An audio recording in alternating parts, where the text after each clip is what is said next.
Lord is my shepherd, I shall not want. He maketh me to lie down in green pastures. He leadeth me beside the still waters. He restoreth my soul. He leadeth me in the paths of righteousness for his name's sake. Yea, though I walk through the valley of the shadow of death, I will fear no evil, for thou art with me. Thy rod and thy staff, they comfort me. Thou preparest a table before me in the presence of mine enemies. Thou anointest my head with oil, my cup runneth over. Surely goodness and mercy shall continue to follow me all the days of this protracted experience of death, and I will dwell in the house of the most super intelligent, power, source, and force of love and creation forever. What's happening? Benton here, rolling out of the truck stop.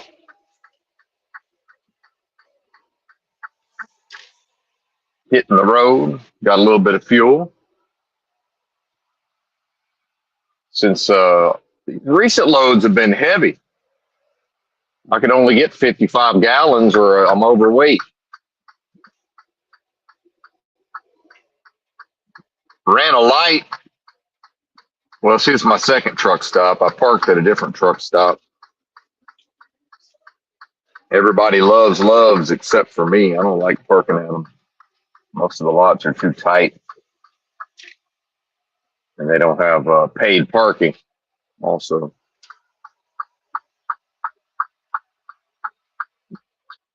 Hell, I think my favorite places is when the whole lot is paid parking. Keep out the riffraff. Or the riffraff can come in and shop for 2 hours and then leave. So we don't have to pay. But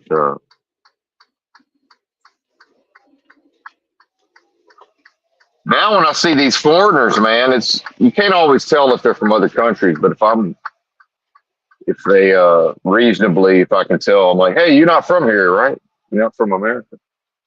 And I told this one just now, I said, hey man, you know what I figured out about you guys? I said, y'all ain't the best and the brightest. I said, if y'all was the best and the brightest, wherever y'all are from, they would have kept y'all, right? So the fact that they let you, you bid your family adieu one day and your local community said, well, bye, go drive a truck in Canada and America. A lot of these guys they get visas or whatever to go over to Canada from the Middle East. I said, well, here's the thing is, man, I'm from here. And, if we were going to start sending people to other countries, they're not going to be sending me, right? But they let you come here. So you can't be the best and the brightest. It's just not possible. And, that got me to thinking about, oh, well, that's mean. I don't know, man. Is it? Maybe people need to be told what it is. I'm not sure that's mean. If I went to some other country, I might want somebody to give me the helpful, appropriate information, right? Because half of these guys act like they own the place, and can you blame them when everybody rolls out the red carpet for them?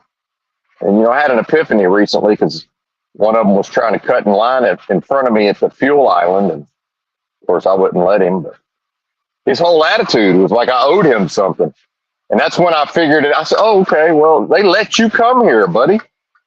There wasn't no group of local women that said, well, why are we sending all the handsome men to America? This is crazy. Leave a fella or two for us, right? Leave a fella or two for us. What if there's a war? What if there's an invading army? We need somebody to protect us. They don't let them dudes leave. And so part of the humiliation ritual of being an American, if the people allow it, and they do, the next thing you know, it's all of the things in the news with the foreigners. And I don't give a shit because I don't let them do that to me, right? When I'm around, that's not permitted.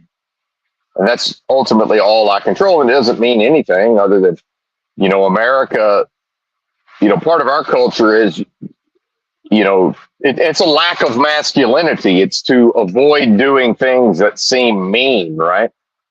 And I'll say it. When I had to hang out in South Dakota, trying to print out these bills of lading and weighing my truck 100 different times.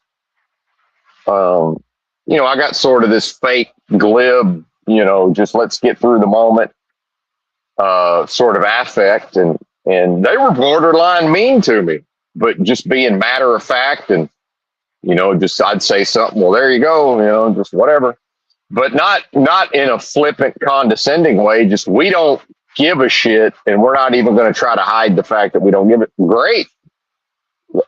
Give me proper information. And clearly I'm just trying to get through. I also don't give a shit. I'm just trying to get through this. And, fair enough. I can't have 10 different fucking faces and, know which one to, maybe eventually I would drive a truck long enough to know, okay, this is farming country, and they, I got to kind of strut around and, cut out the fancy pleasantries or whatever. But I don't know, man. I'm a little bit of a fancy boy. Why can't I just do me, right? It's not entirely fake. And then how much of their keeping it realness is fake? Maybe some of them want to be a little more, engaging in a certain way, and they're just not really able to, right? I mean, that kind of cuts both ways. But I mean, here's the thing is, like this truck, now I'm not going to use it to my advantage to get my way on the job, but the reality is they're lucky to have me. This country's lucky to have me driving the truck. That's just the reality. So when I leave the first truck stop and there's nobody in sight and it's 2:30 a.m. and there's a gigantic intersection designed for, like daytime traffic, people coming off of various interstates, and there's a truck stop and it's a big deal. Well, if the lights are green to go straight and I'm making a left turn, why the fuck would I sit there and wait? Because I have a CDL. I'm supposedly, been trained to do this job. I know how to make a motherfucking left turn. So I'm not, in my world, that's a violation to come to a complete stop because a red arrow told me to stop. When I know it's safe to proceed, I'm going through that motherfucker. Oh, well, here's cameras taking my picture, taking the big rig's picture. All right. Now it's a little more noticeable because it was, everything else was pitch black. And I'm sure this happens in the daytime and I don't even notice or care. But hey, go ahead and mail the trucking company a fine or whatever. I'll just quit and go do something else. I don't know that people have realized or care, but a big part of me doing this job is I don't have anything on my record. If the system wants to start putting blemishes on my record, well, I'm probably going to lose my desire to drive a truck. Well, what if my country of origin thought so little of me, it shipped me off to some other country to go drive a big rig? Well, I'm probably going to drive it under conditions of fear and, driven forth as a beast of burden, white nigger coolie style. And I'll probably just put up with, subpar treatment and dangerous conditions, even far beyond what I already put up with just to do the job. And to be an American is to be part of a culture of people who are serially incapable of just saying, no, we're not going to do that. No, we're not going to do that. Nope. You can change the motherfucking, you can change the light all you want. When I leave the truck stop at 2:30, if there's nobody around, I'm making a fucking left turn. I'm not stopping and waiting. For all I know, I'm going to sit there for 5 minutes. No, fuck you. I'm going to keep it moving. And if they don't like it, mail me some goddamn fines and I'll probably pay them, but I probably won't drive a truck anymore. And then it's like, oh my God, what are you going to do? How are you going to? You know what I'll do? I'll do what I've always done. I'll figure it the fuck out with my big boy pants on. Hell, I might even put my big girl pants on. Either way, right? And that's a joke, but yeah, either way, I'll figure it the fuck out. Call AKA what I've done for 50 years. I've figured it the fuck out. It's called resilience. It's called I'm not going to go into a fear space around, well, what am I going to do without this? This job is bullshit, just like every other truck driving job. And I don't give a fuck what the YouTube comments say. Oh, well, I do fuel hauling. Yeah, go blow yourself up. Right. I know me, some me. I'm the last motherfucker you want hauling flammable motherfucking things that can catch on fire. So when I talk, or blow up, right? Or, oh, you got to know how to go to the bulk plant and you got to know how to fucking click your heels 3 times and communicate to the person there how to get the mixtures. You have the right. And you got to remember, you got 3 different types of fuel in the tanks, in the tanker. And then when you get to the gas station, you got to figure out how to blend it and to make the proper octane or whatever. My brain don't work like that. My brain's never going to work like that. If this was Soviet motherfucking Russia, they would have said from day one, well, here's the jobs he's good at, but keep him away from fuel hauling. But otherwise, he'll be one of the best goddamn truck drivers you've ever seen in your life. Just don't watch him try to back up. I just went through what they claim is one of the worst winters. I barely even fucking noticed. And it's not like, oh, Benton's a badass. It's give me a truck and a load and here's where it's supposed to be at whatever time. And it's probably going to get there safely. And, we're not going into the ditch and we're going to 100 rigs that rolled over and crashed. And we're just going to look at them and go, well, that's a shame. And keep it moving. And just look, and sometimes you can't figure out what went wrong. But, let's go ahead and address the waking dream, surrealistic, unreality, deja vu all over again. I saw, it's like the film is never completely real. It can't be, but supposedly some surveyor was off in a goddamn field somewhere next to an interstate. And some truck, and this ain't even funny, but, again, is this even real, man? Apparently some truck managed to leave the highway and just ran the guy over. And he wasn't like the surveyor was like off in a field. Now he was near the interstate, clearly, but it's like, how can that happen? Well, that's my, daily, if not hourly reminder. Well, this shit ain't real in the first place. And it's a disposable, throwaway society.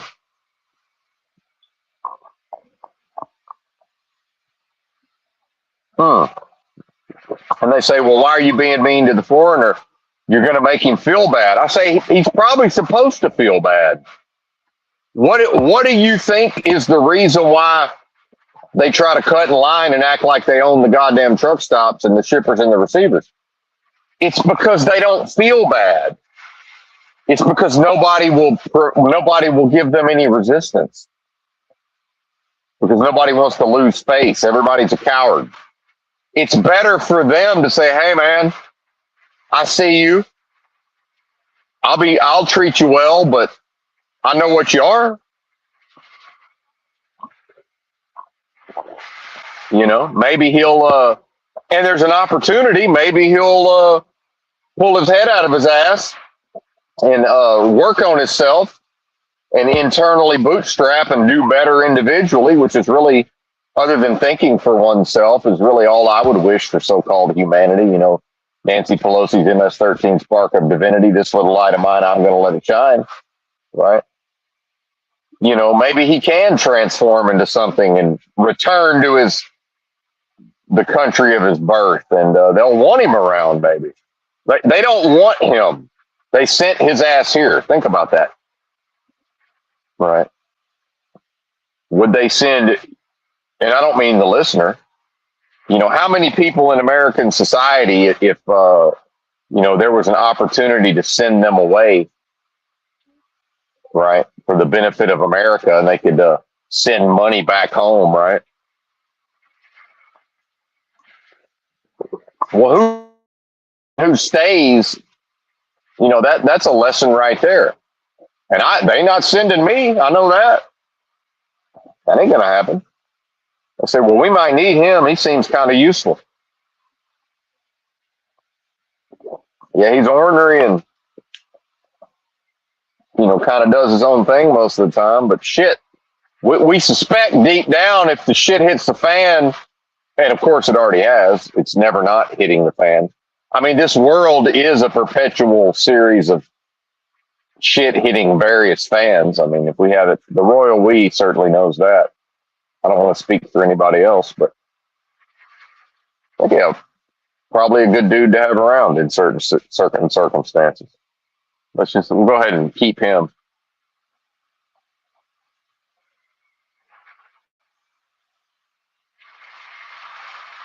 So what's mean is to send these people a bunch of messages inconsistent with reality. See, that is gaslighting. That's that's doing them a disservice.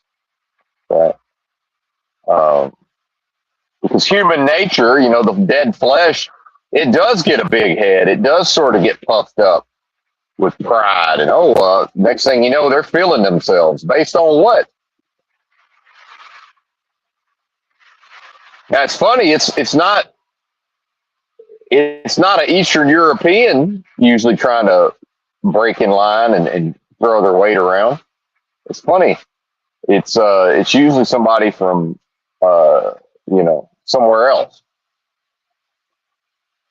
or maybe a white guy understands enough about the nature of whiteness to say, well, I don't want to risk offending a psychopath that might, wait till I go to sleep and set my truck on fire, right? I mean, come on. They really piss me off. And here's what I start thinking. During the pandemic, me and my dad, in some little town in Arkansas, we went into some cafe, thought we were going to have a meal, and they were real shitty to us. And we didn't even eat. We left. But,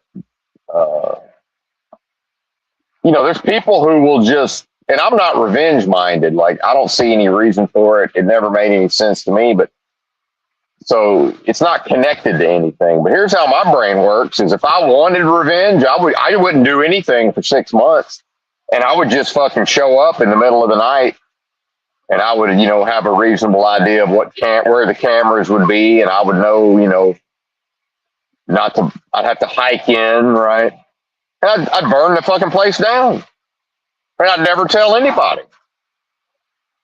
Just show up one day and the goddamn restaurant burned down. Now I understand, insurance and economically that might be a good thing, but if people the people that work there actually want a job there, might show up one day 6 months later and there ain't no job. And now the owner he was wanting a way out anyway. Said, don't threaten me with a good time. Cha-ching, insurance payout. And he's off to Florida or whatever the fuck he's trying to do. Peace out, Podunk, Arkansas. Well, see, I'm free to talk this way because I would never actually do any of that. But that's how I think. I don't think, I'm going to get angry and beat somebody up, or I'm going to get my revenge right now. It's like, no, man. I'll just file it away in my mind. And, I had somebody rip me off on some weed one time, and intentionally, and then I didn't see him again. Well, I saw him like months later, and he didn't see me. He's got a Sonic drive-in. So now I'm in my car looking at him, and I'm thinking, is it worth the potential legal troubles to go and get my tie? Because this guy, you could tell he could fight, and he was a tough guy. You could tell. And is it worth it to get my tire iron out of the back and knowing I can sneak up on this dude and give him a traumatic brain injury? Right. Which would be justice on some level. And I decided, no, I'm not violent anyway. But why create a scenario where there's a potential and again, I'm not calling myself a psychopath. I'm saying, there are some of us that have these certain traits and don't have the full-fledged thing, right? This, the idea of the dark triad, all of this stuff that women are very attracted to, lest we forget. But, thank God I don't have any of the full-fledged versions of any of this. But, who wants to create a situation where, unbeknownst to them, there's somebody's just hiding in, almost in plain sight, right? Possibly ready to do harm, and it could be irreconcilable harm. Something that can't be, that could be, ring a motherfucker's bell, and that may not be unringable, right? And, when I talked about the guy dropped me out of the bucket onto my foot and broke my heel, I considered pulling my pistol and shooting that motherfucker in the foot. I considered it. And then I would just, unload it and call the police and, not tell them much, but tell the judge exactly what happened and say, you know what, Your Honor, I'd do it again. So give me my punishment. All right, that's justice. But, I couldn't be sure. I couldn't be sure how badly injured I was. But if I knew my motherfucking heel was broken, I'm pretty sure I'd have pulled my pistol and shot that motherfucker in the foot. I'm not kidding. Now, we can say, oh, that's wrong. Well, what was it when he dropped me out of a bucket? Oh, that was an accident. Oh, okay. Okay, so now it's the honor system. So all I need is plausible deniability. I can just go out here and do whatever I want to people. Is that what you're telling me?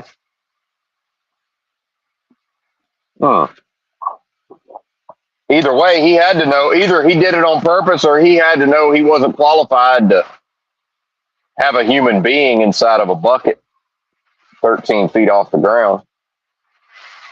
He did it. I didn't know. It was my second day on the job. I assumed that only people who were qualified were allowed to operate the equipment. And when I know in my heart of hearts, that was a spiritual attack.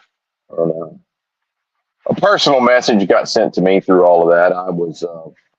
I had veered onto the wrong path spiritually, but I'd tricked myself into thinking I was on the correct path. And I'm not saying that's why my foot had to be broken. It's not, Kathy Bates hobbling me, but I was in bed for 3 months.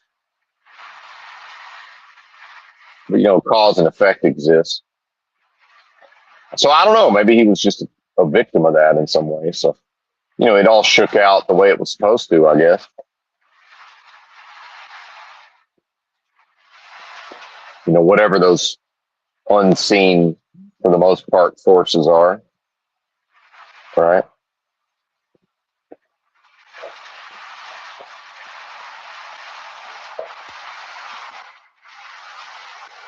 Because there's an evil that can be joined at any time.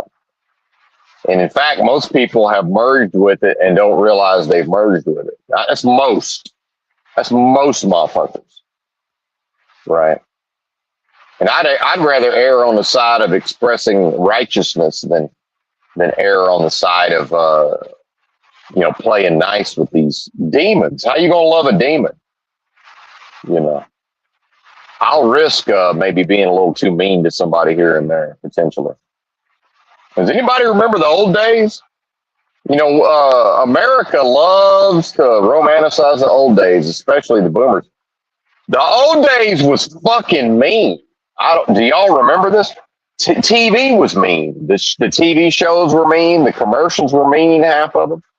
You go watch an old Mickey Mouse cartoon from the early. That shit's mean as fuck. That's a mean goddamn mouse, man. That's a mean, nasty rodent, Jack. What you talking about? And, people don't want to learn the lessons. And why come here and not learn the lessons? Meanwhile, it doesn't make a damn bit of difference to me if people learn lessons. That's their wasted potential. I've already achieved the mission. Mission accomplished, motherfucker. Shout out to W. Bush's codpiece, bitch. I'm not referring to the listener. So rhetorically, you know, the royal George W. Bush's codpiece, perhaps. We're far afield now. Goodness gracious. Shame on the mess. But again, disposable, throwaway society.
Well, we disconnected.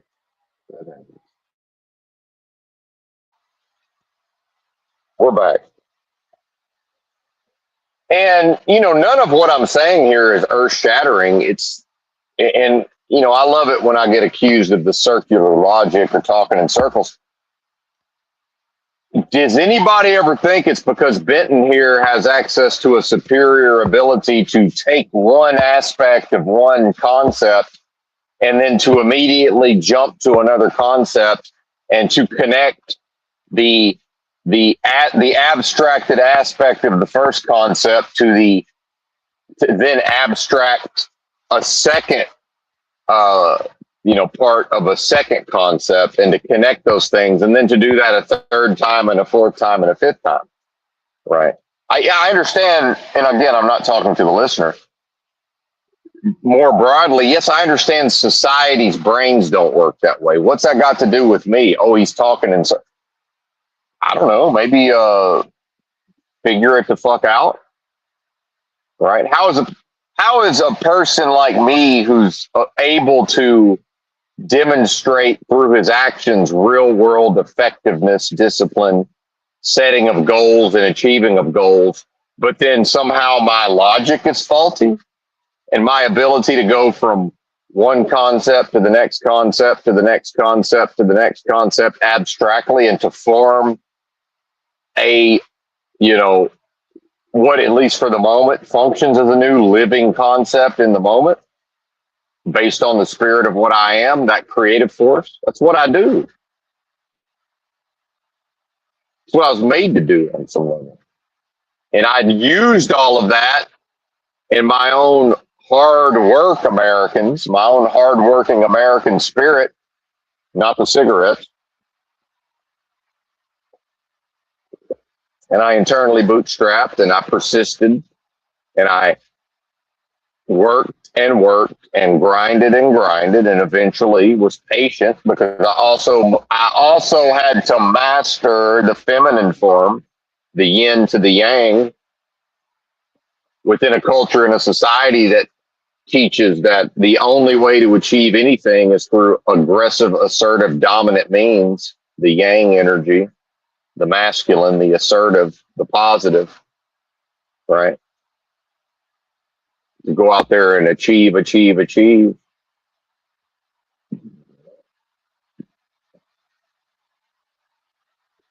And then all of these, I've read a bunch of these sayings attributed to this great fucking samurai Ronin or whatever, Mushashi, or if I'm saying his name right. All that motherfucker talked about was the feminine. He didn't say shit about the masculine, really. I mean, maybe here and there.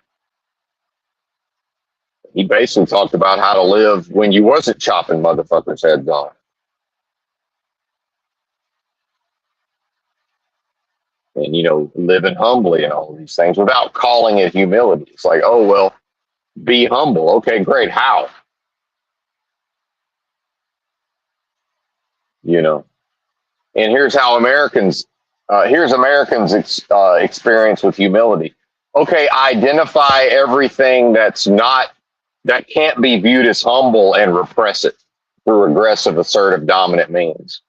Like, what are you talking about?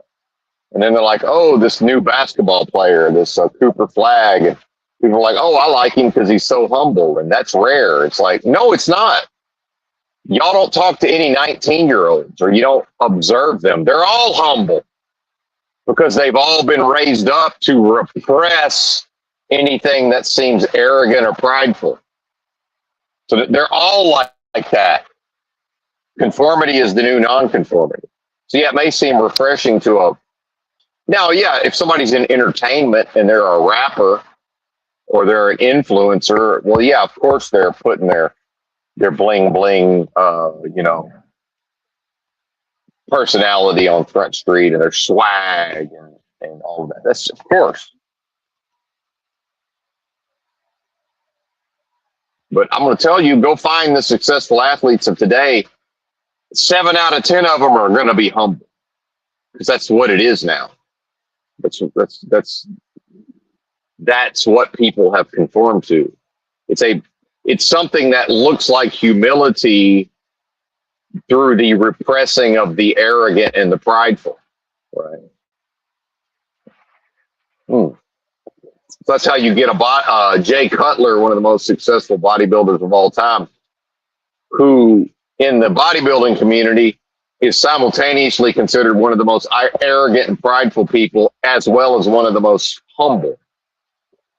Yeah, he's both. It's the same thing. Humility is pride. That's what it is. It's arrogance, pride, so-called ego. It's all one thing, man. It's how does it express? Humility.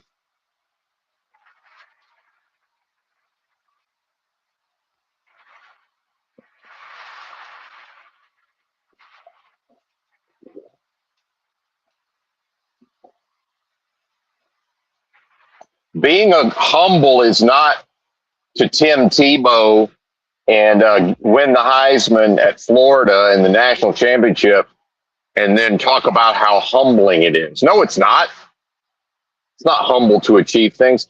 Humbling is to lose unexpectedly to Ole Miss, as they did, and to shake Ole Miss's hands and to congratulate them because you know they've achieved a great accomplishment, and to be genuinely happy for them because you know as Tim Tebow, you gave your best effort. And so if I give my best effort and you defeat me, then in a competition, well, you've done something. So that's humility, right? Now I can be mad at myself for my own performance, but sometimes I know I did my best. It's like, well, I left everything I had on the floor and we still lost. That's just what happened. So Jay Cutler did his absolute best and like 6 times in a row finished second in Mr. Olympia to the greatest of all time, Ronnie Coleman. Right. And then he finally beat Ronnie, and he talked about how he couldn't even really enjoy it in the moment because all he was worried about was Ronnie, because he knew how devastated Ronnie was. That's humility. But that same person gets accused of arrogance and being prideful. Yeah, because he won't repress his own beingness. He refuses to dominate his own beingness. Again, how is one going to treat their blessing as if it were a curse? if what they are is the source of everything, is the highest value possible, supreme authority, supreme beingness, right? And to what then dominate that so that it expresses in ways that seem humble, that's a violation. That's a fucking violation.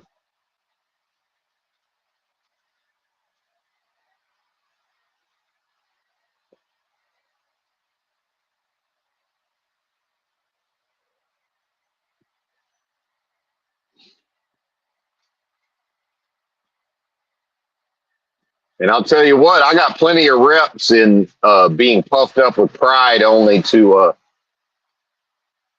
almost immediately get slammed on my ass. Right. That's happened to me thousands of times in my life. Puffed up with pride only to get, almost instant, you know, almost instant karma, right? As they call it.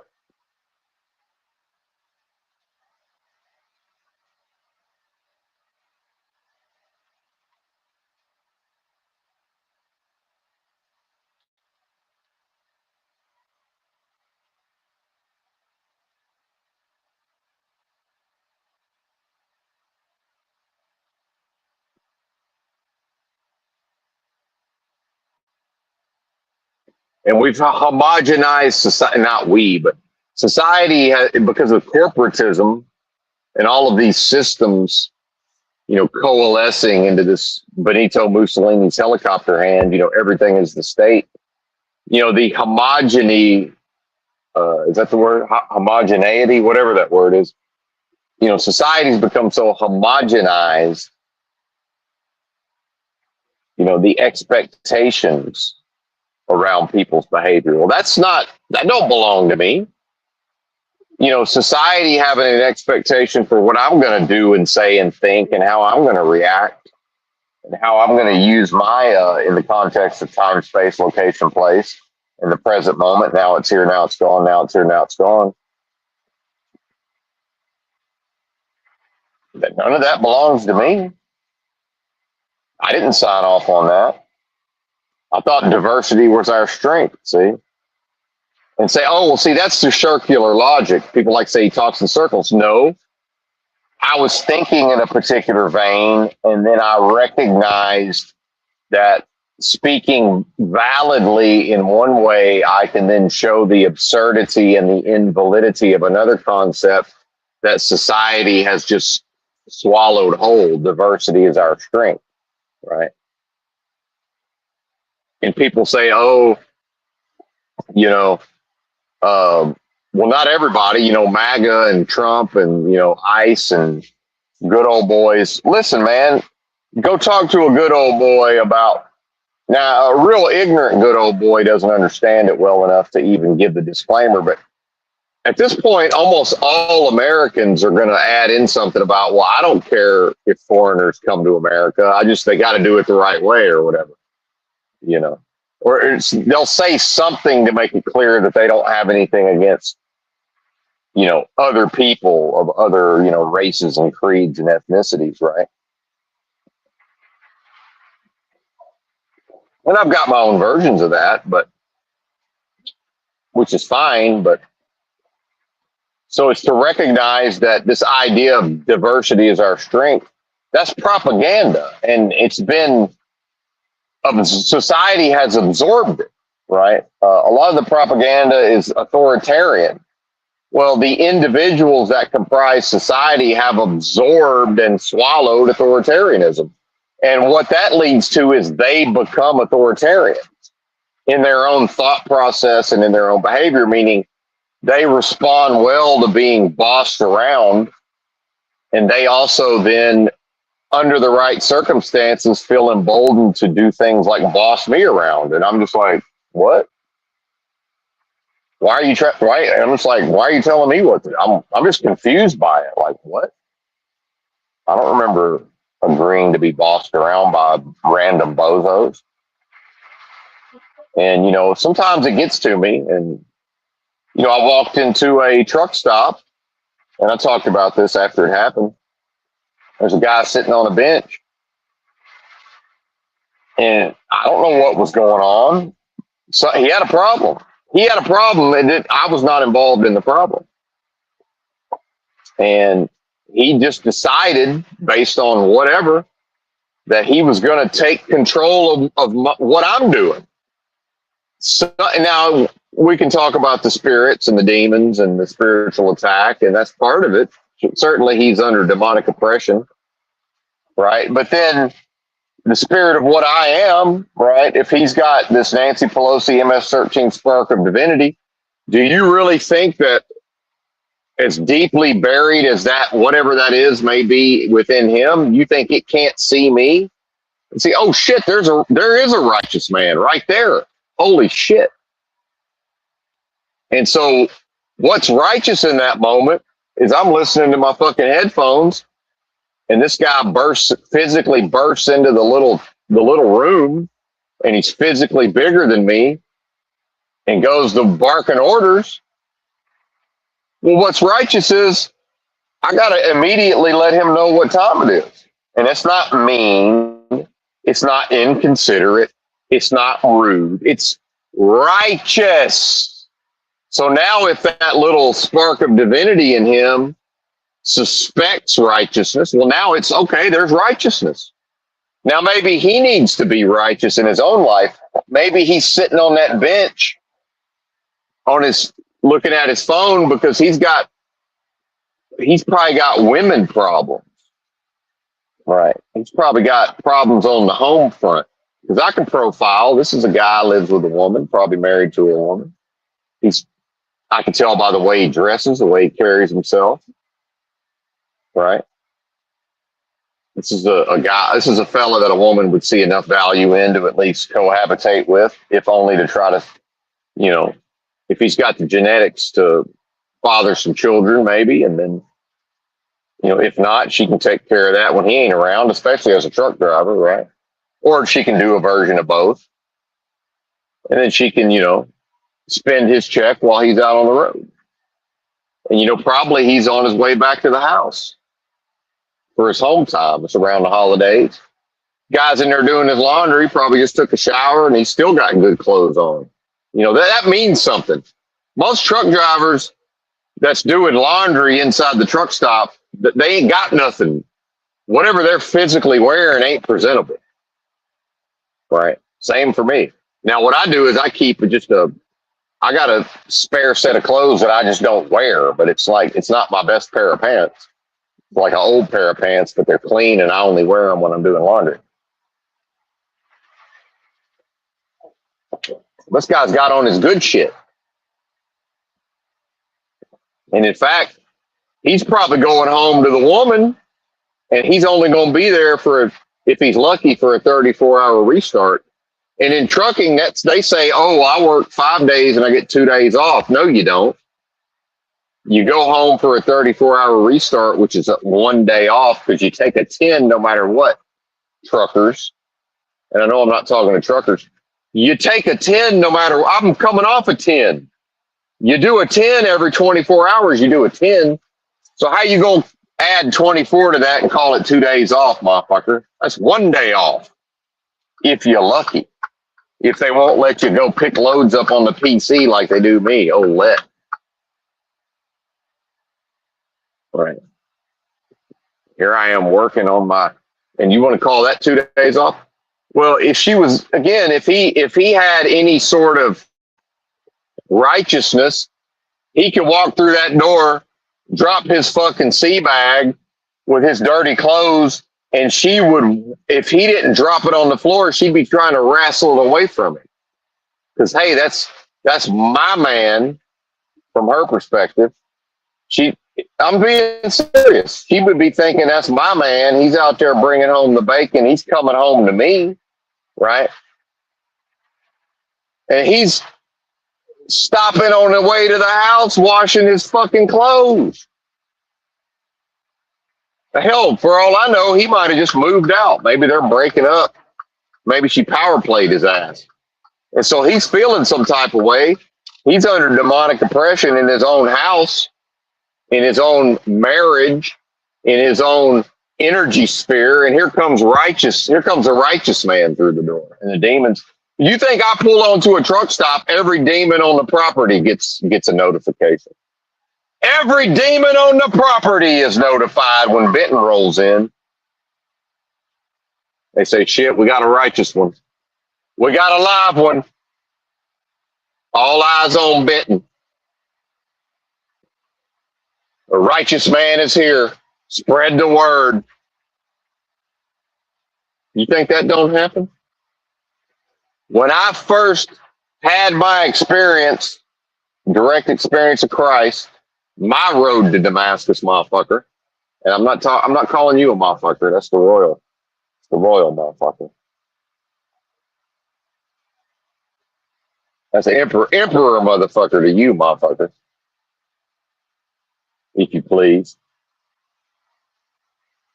Man, these meth head demons, their head would whip around, they'd look right at me. These motherfuckers would cross the street, Jack, and just head right for me. Time after time after time.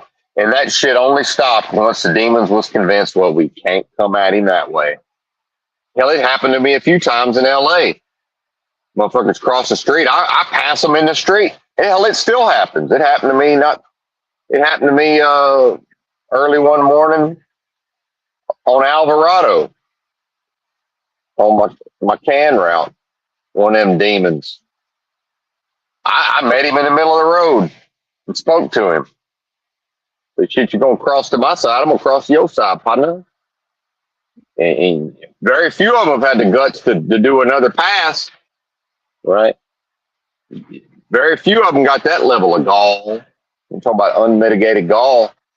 I said, shit, I'll do this all day. They thought they was going to rob me in Portland by the library. I seen them. I saw them watching me from the other side of the road downtown, and I could see the wheels turning in their head. Their eye movements told me everything. They said, we're going to go get his backpack. We're either going to take it from him or we're going to hang out with him long enough and he's going to pass out. We're going to get it one way or the other.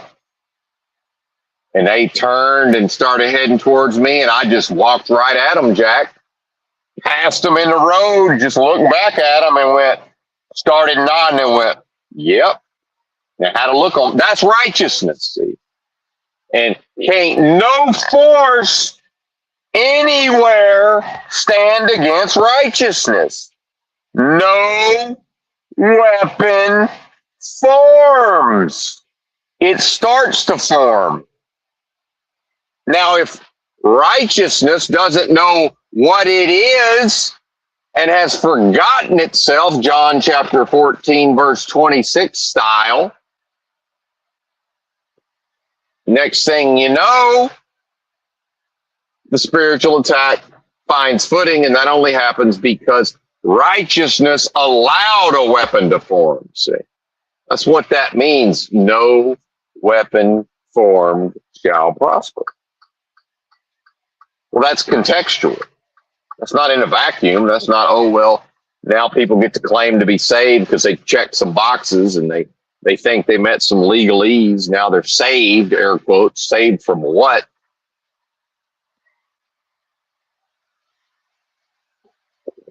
Oh, from the dead flesh? That's an ongoing process, sir. That ain't no static process. That's the continuous renewing of the spirit. My cup runneth over. Worshiper and object of worship contained within the same space. That's to overcome the dead flesh. That's to be, air quotes, saved. It's on an ongoing, perpetual basis through what? The resurrection of the risen, ascended Christ within. If people don't like the Christ framework, okay. Feel free to invent your own framework. Why would I care? Because every knee shall bow, make the tree good or make the tree rotten, better hot or cold, the lukewarm is spat out of the mouth.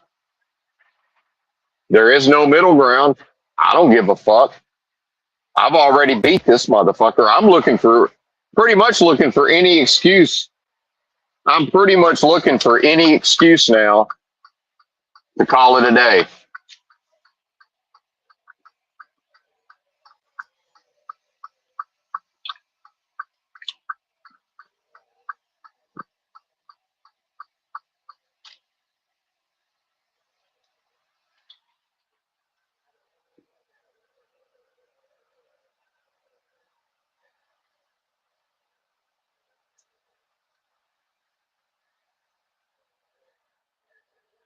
And see, this world can't do nothing to me because there's nothing I need here. I'm trying to pass FedEx. I look over, I'm going 71. He's not letting me pass him. Well, fuck you. I'll just hammer down on the brakes, put my signal on, and get behind him. Fuck it. Now I'm going 60. There he is. Right? Because he's got a problem. There's something wrong with him. There's something wrong inside of him that's seeking to be resolved. He's got an issue. I'm not your huckleberry, sir. What I got, better get some, get on up. What I got, you got to get it, put it in you. See, that's an inversion. See, it's there buried deep if you're lucky, if you can get to it. See, if I'm going 60, I'm going to go 68. I'm going to catch right back up to that motherfucker. And I'm just going to look at him and think, well, now I know I can't pass him. Because for some reason, they've turned FedEx up. And when I first went into truck driving, half the rigs I saw rolled over was FedEx pulling doubles. And I found out pretty quickly, yeah, we call them FedRex. And they had to turn their trucks down, and then they stopped rolling over. So I guess they got their trucks turned back up.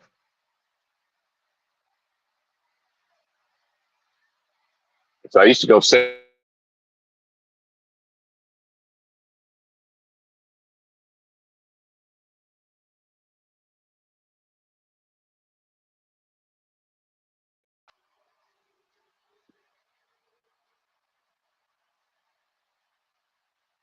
And see, that's righteous.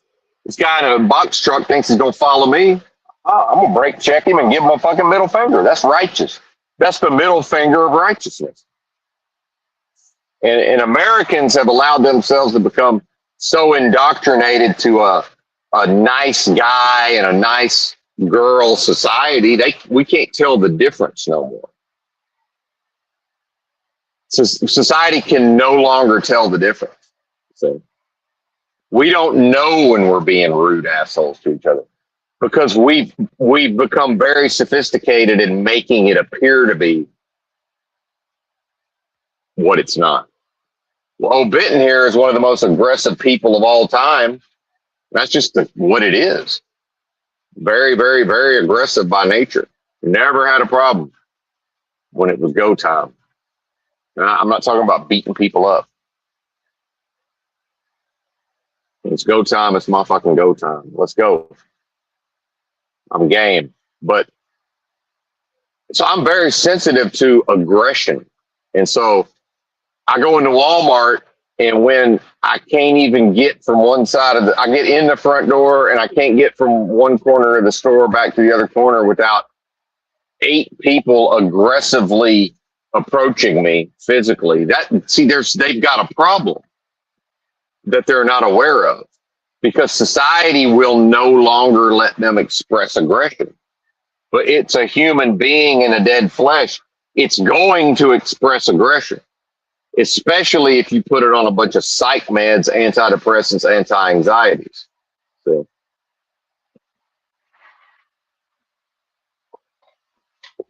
especially. And so when a man won't let me pass him on the interstate, that's how I know, well, he's experiencing feelings of powerlessness. And he doesn't know it, but he's looking for an opportunity to wield power over something. Oh, look, he'll wait till I'm halfway, I'm in the middle of passing his rig, and then he'll speed up and not let me pass him. And now he'll toy with me. And now he's got the power. Well, except I'll just slam on the brakes and get behind him and bright light him. But I won't road rage. And I'll just drop back to 60 and we'll just do what we're doing. So back to the laundromat. And so the spiritual attack is that in the days of before the eviction of before I exercised the exorcism of the spirit of wrath out of the old energy sphere, that demon before that demon took its leave, I would be very prone to wrath, right? And what I've noticed about these narcissists, these actual classical narcissists, like my father, is they're really good at finding opportunities to get their narcissistic supply, and negative attention is still attention. And my father got really good, I noticed, at getting me to go off on him. But then he would feel that would be an emotional release for him. But then I'd feel like shit the whole rest of the day. And so I could see that in what this guy was trying to do to me at the, and that is the demonic attack. That's the demons doing that. See, using this fella, and that's the weapon attempting to form. And so I know in the moment, well, all I got to do is observe the dead flesh going through this temporary cycle of anger. And, I know how I get, and anger it feels good, and it's a very effective fuel in certain ways. And it's part of how I made all of these deductions about what was probably going on in his life, because without this level of anger and aggression, why would I even put the energy into paying this fellow any attention in the first place? Again, narcissism. See? And they say, well, how can you be a narcissist and be lost and confused in his own relationship? Well, I don't know. I've watched my father do it repeatedly. Except the woman who did it to him the least, my mom, he probably treated the worst overall. And I don't have any beef there. That was 50, that was a back and a forth. It wasn't just, I'm sure she gave as good as she got as far as that went. But she ain't no victim. She's a very tough woman, one of the toughest women I've ever known, certainly. And toughest people. She's really good at not showing that side of herself, but it's there. I did not get my toughness from my father's side, I can assure you. My dad's fucking puss, which is, that kind of sucks. My dad can beat up your dad. Well, yeah, my dad probably could, because he was a physical specimen, but he's a puss. If you know how to bully the bully, you probably can with that one.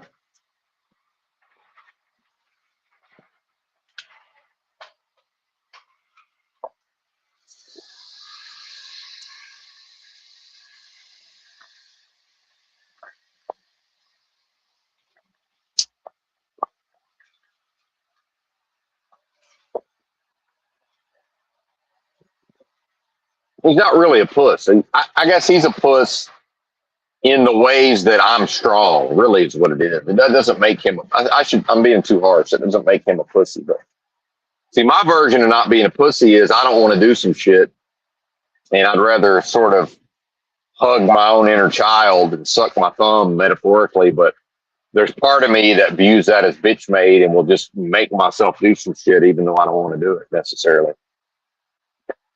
And sometimes I make myself do stuff just because I try to talk myself out of it. And I'm like, well, the fact that I'm trying to talk myself out of this means I should just do it anyway. And more often than not, that's what I do. And see, that's my version of a bad motherfucker. It's fuck you.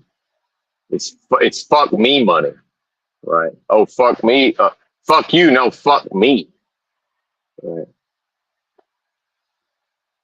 Let's go walk 100 miles for shits and giggles. That's fuck me money, right? Let's just do the damn thing apropos of nothing, right? And it's not meant to be inspirational. I'm one of those David Goggins motivation is crap people, right? Because what people don't understand about Goggins is that all of that, now he knows how to pump himself up when he needs to, but that's all cold, hard, calculated logic. It's an application of a thought process, philosophies, ideology, not even ideology, philosophies, which correct philosophy is the absence of incorrect philosophy, right? Like it's all of these things. And it's just, well, this is what the logic says to do, therefore this is what we do.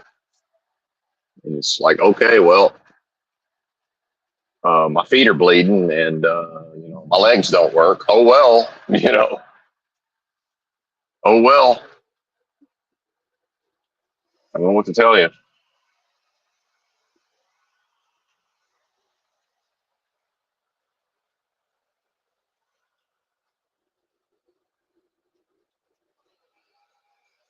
This is what we're doing.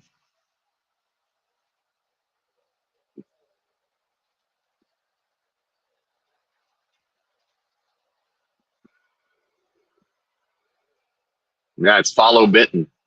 Everybody going to try to follow. Now we got every big rig going to try to follow Benton. So Benton going to go 58 and teach them that there's a price to be paid if you think you're all going to follow Benton. You're going to go 58. If I'm in charge, I might choose a speed that they don't like. See, and that's Americans not recognizing that through their own actions they prefer to let something they view as a strong authority call the shots. And so you get into the government, Epstein, the idea that Israel runs America. You know why? Let's just say that's all true. Let's just say every bit of it's true because that's what the people here prefer. They like it. They like that better than any possible alternatives because otherwise it couldn't be happening. It's a preference. It's a collective preference. See, it's not an anomaly. It's not an accident.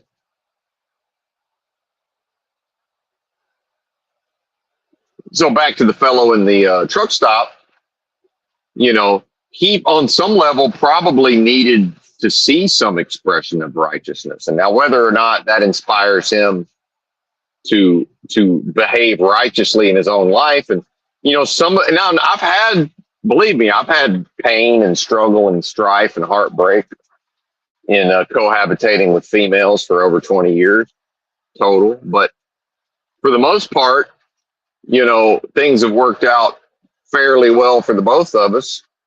And a lot of that's predicated upon if she don't treat me right, I'm not coming home to her. Why would I?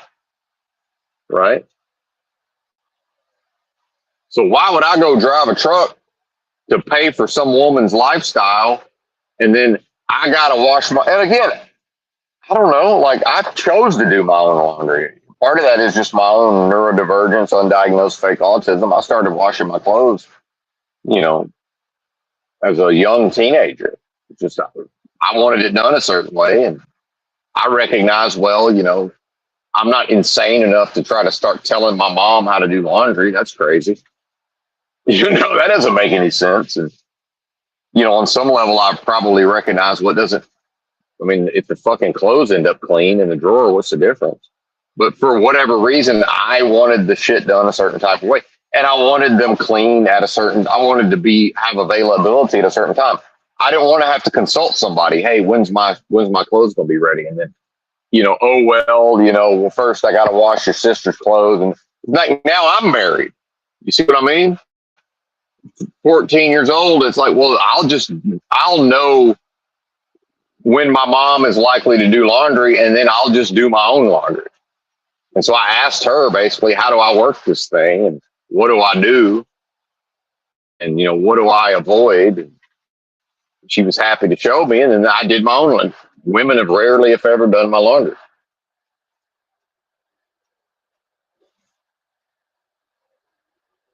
So I have no idea. Maybe but why would I do it at the truck stop on the way to my house if my house has a washer and now maybe the house don't have a washer and a dryer. Hell, let's just say that the house don't have a washer and a dryer or they breaks down. She'll probably have him doing her laundry on the way back home. It's one of those, hey, we'll call him on the way back. Would you stop? No, I won't stop off. Will I stop off and pick up some? No, what? Why would I do that? Oh, well, I understand you had why would I do it? It's just, I've never been asked to do those things because my reaction would be like, why would I do that? That's crazy. And I wouldn't even have an argument. It would just be like, I would be confused. I would be legitimately confused. Are your legs broken, bitch? Something wrong with your legs, bitch? You got gas in your car, right? I'm confused. You need a seminar on time management? That's what it is. Because meanwhile, maybe I will bring you something home on the way. I need a fucking warning. I need to know ahead of time. I need to mentally be prepared to stop on my way back, because I might, if I know what I'm getting and none of it's perishable, I might pick that shit up on my way out. You don't know where I'm going, bitch. You don't know what I'm doing, and gonna time it, and try to catch me on the way back. Bitch, you out of your mind in this constant communication. Machete don't text, bitch. I leave and I'm just where I am doing what I'm doing. You know, he's sitting there in a truck stop texting with her. She's running the show. She done a tap dance on that motherfucker's psychology. And then here comes righteousness through the door. And them demons that let him fall to that level. Them demons that led him down a path of bowing down to something lesser than himself and treating his blessing as if it were a curse, are trying to tell me how to do laundry. And that ultimately, that's all I could really figure out. Because remember, I had my noise canceling earbuds, and I don't actually know what the guy was trying to tell me. But as best as I could figure out, he was trying to assist me by instructing me on how to wash my motherfucking clothes. Now, some of that is predicated on he comes there regularly. He knows what the good machines are. Okay, guess what? I've been a regular at some place where I could tell this is some person who don't know what's going on and they're a little lost. And I've said, because I have people skills and I know how to approach a stranger, I've read their body language. Are they open to talking to me? Hey, how are you? I felt them out. And if I've gotten, it's a progression. And once I get deep enough in the back and forth, it's like, hey, just for your information, I happen to know a little bit about these machines. If you'd like, I can tell you which ones to use and which ones to avoid. Right. And they might just say, oh, well, that's okay. Or they might say, oh, that'd be very helpful. Thank you. Yeah, please do. Or they might give me attitude and be in a bad mood, and we don't even get that, which is completely fine, by the way. But how can it ever be appropriate for this guy to burst into the room? And see, I felt it. Righteousness walked in the door and felt the demonic attack, but didn't know what it was. Because I know that these demons that infest these people are very sensitive to where I put my eyeballs when I enter into an environment. And they're very sensitive to what do I look at and what does that mean? And so I already know I don't know where the motherfucking laundry room is. And I also know these people with personality disorders are very adept at spotting somebody who's has no choice but to interact with an unfamiliar environment. And they use that to their advantage. So as soon as I see him, before I see him, I detect him. And I know, I walk in the door and my spirit knows there's something off. It knows something's about to happen. And it knows it's about to come from the left. I just feel it. Right. And so I already know if I try to turn my head to the left, this motherfucker's going to pipe up and start talking. Because a lot of people they can't stand me looking at things. Because let's go ahead and face it, there's something in them that has given themselves over to authoritarianism. When they detect authority, they need to tend to it, right? They need to sort of bow and scrape and tend to it in a way. But it's based on their own restlessness and fear, see? And that's a violation. It's based on their own. It's the same thing that happened in the story of Christ in the Bible, where Christ was bebopping around traveling from here to there, to and fro, as it were, bobbing around, and by itself. One of the rare times he was apparently by itself, potentially, or maybe his contingent, maybe his posse was with him. Maybe they knew to keep their distance. I don't know. Because they say, the demons, the man didn't recognize the Lord, but the demons did. Well, I don't know. Maybe the posse, maybe, his camera crew. I mean, that's what it would be nowadays, right? Maybe some group of people following him at a distance was a hint. Here's your sign. Or he was by himself and he came upon the demon possessed person who was very, very much demonized and under demonic oppression. And the man didn't recognize the Lord, but the spirits did. And by Lord, again, the indivisible force, the spirit of what I am, all powerful beingness, right? That which I am. Which I don't even like that phraseology because it's that which. See, see, look how the language is already set up. What I am is the way to say that, not that which. See what I am, and it's also the meditation comes in to observe one's own one's own utterances and to correct on the fly if necessary. Say, well, wait a minute, let's back up, let's scratch that, let's put this in its place. See.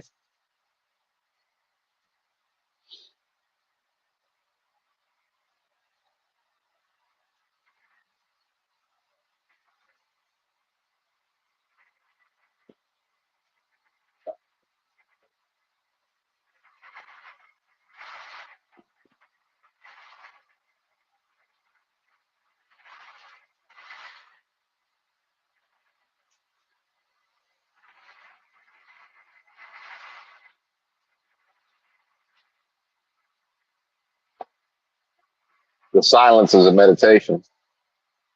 Got lost in a reverie there momentarily. And see, I'm getting some messages here and there. And see, I don't know which way this thing's going to break. And this is back to what I talked about earlier. Trust is not, you're not going to assert, aggress, and dominate your way to trust. Right? Maybe you're going to, like I might do in certain situations, you think you're going to browbeat and dominate others into trusting you, right? Well, that's a one-way ticket to resentment.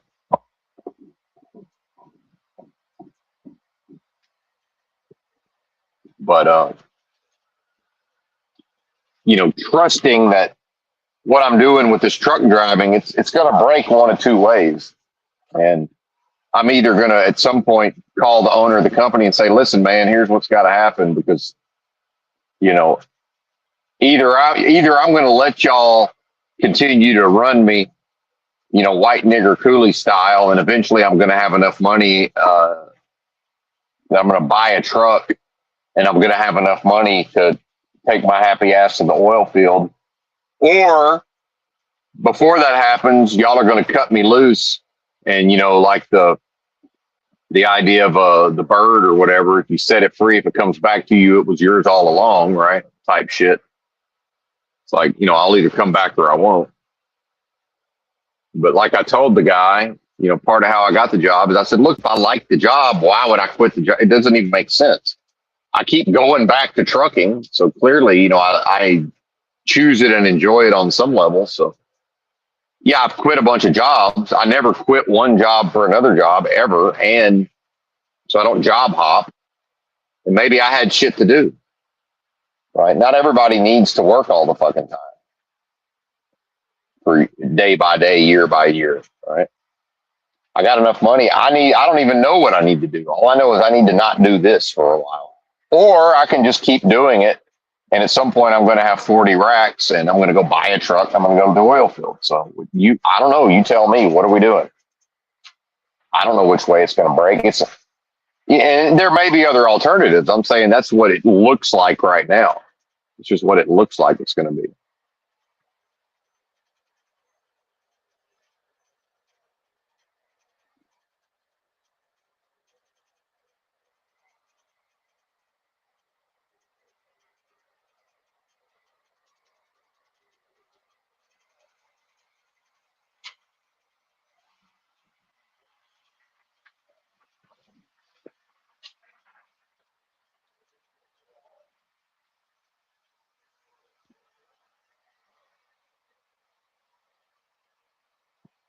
Oh yeah.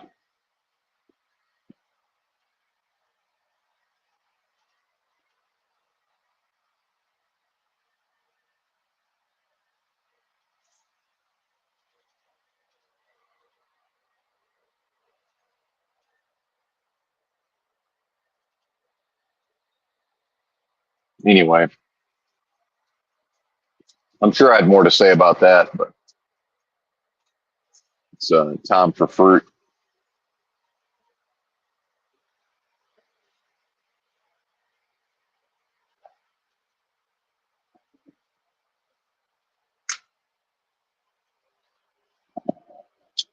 Great.